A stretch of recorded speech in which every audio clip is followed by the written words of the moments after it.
FOMC 회의에서 금리를 0.25% 추가적으로 인하를 하면서 3회 연속해서 인하가 나왔습니다. 시장이 예상을 했던 대로입니다. 다만 좀 특이했던 점이 이번 FOMC는 그 어느 때보다도 좀 의견 분열이 심한 그런 회의였는데요. 특히 투표 결과만 놓고 보더라도 시장이 주목할 만한 그런 이례적인 장면들이 많이 나왔습니다. 1988년 이후로 가장 많은 반대표가 나왔다고요. 네. 일단 오늘도 영어가 많이 나올 예정이거든요. 어제처럼 네. 지적 제가, 부탁드립니다. 네, 짚어드리겠습니다. 네, 1988년이면은 저 네. 굴렁쇠 소년이랑 저랑 친구거든요. 어머, 네. 놀라시네요. 네. 그 당시 이후에 가장 많은 반대표다. 이렇게 나왔는데 네. 저 폴리마켓 있잖아요. 네. 진짜 역시 그 도박 시장이 괜히 도박 시장이 아니더라고요. 네. 너무 정확한 것 같아요. 지금 저기서 케빈 해시도 지금 그 차기 연주 연준이자, 의장으로 가장 네. 지금 높은 지지율 나오고 있잖아요. 돈은 거짓말을 하지 않는다. 그러니까 반대로 저기다 걸면 돈을 적게 받는다는 거죠. 확률이 높은 거는 그렇죠. 경주마에 그 베팅할 때 우승 확률 높은 경주마는 리턴 금액이 적잖아요.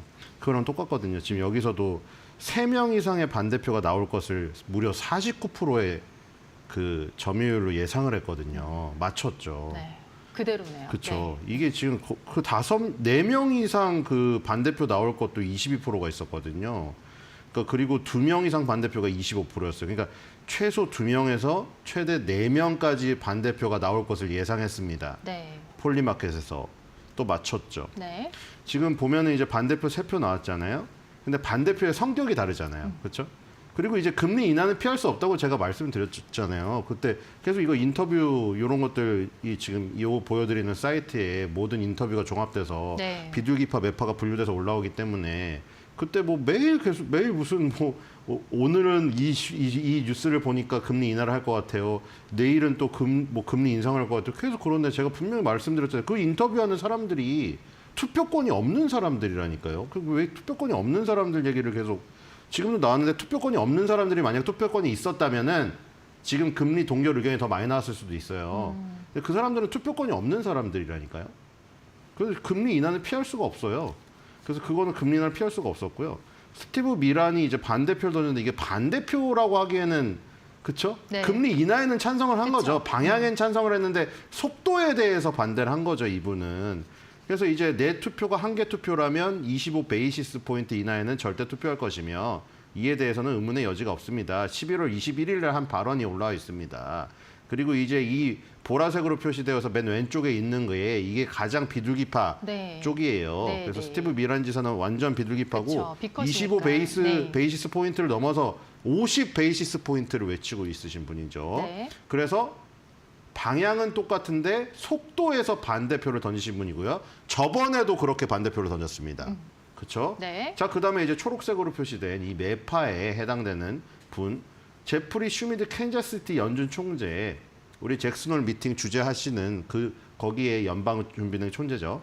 슈미트 이분은 계속 인플레이션 얘기를 계속 해왔어요. 11월 14일 날 현재의 통화정책 입장이 단지 약간 제한적일 뿐이라고 생각합니다. 이는 제가 생각하는 방향에 관한 것입니다.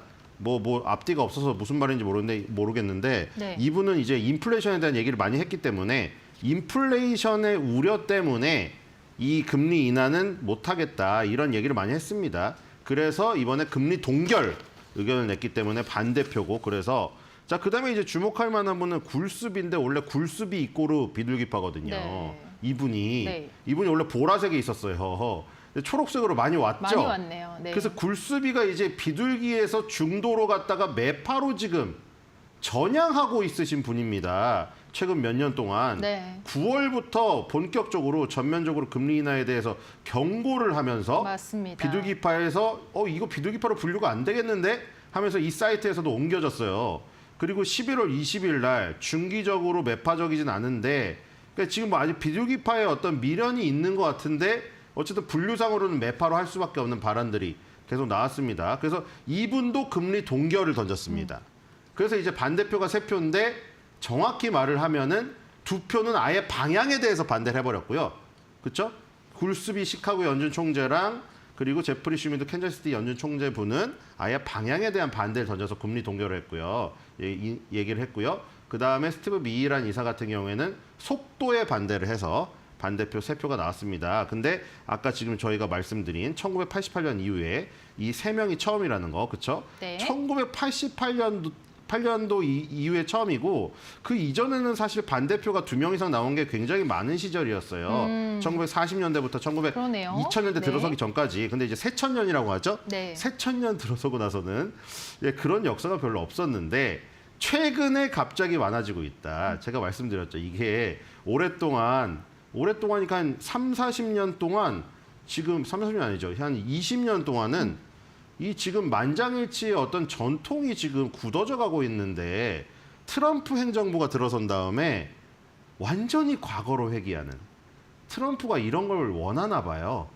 예전으로 아예 돌아가서 뭐 이게 뭐 나쁘다고 할 수는 없을 수도 있는데 네. 그렇죠. 이런 여러 의견이 있고 그쵸, 마이너리티 의견은 리포트가 달라질 수 있고 하는데 있는데. 지금은 사실 트럼프가 약간 의도적으로 이런 부분을 이끌어내고 있다는 그렇죠. 자기 편하고 남의 편을 완전히 가르고 그렇죠. 여기에 독립적인 연준의 독립성을 해치고 이런 부분 때문에 저런 부분이 나왔다 이렇게 보입니다. 네. 이번 FOMC 의견 분열이 있었다는 점 짚어봤고요. 또 하나 이제 시장이 늘 주시하는 게 점도표죠.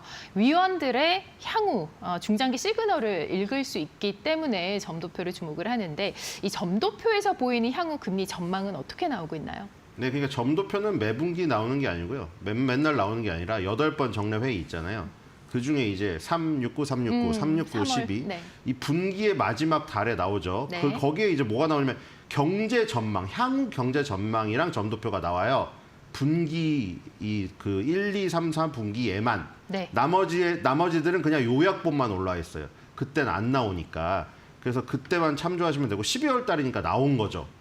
근데 여기 이제 19개가 표시돼 있죠.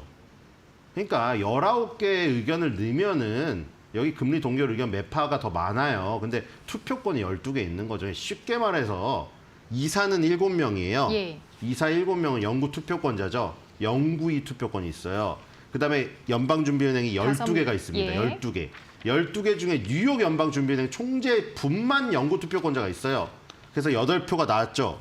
그다음에 연방준비은행에서 4개가 더 들어와서 12표예요. 그럼 이제 나머지 그럼 7명은 뭐 하고 있느냐? 회의에 참석해서 앉아 있습니다. 그렇죠? 점도표도 찍어요, 점을.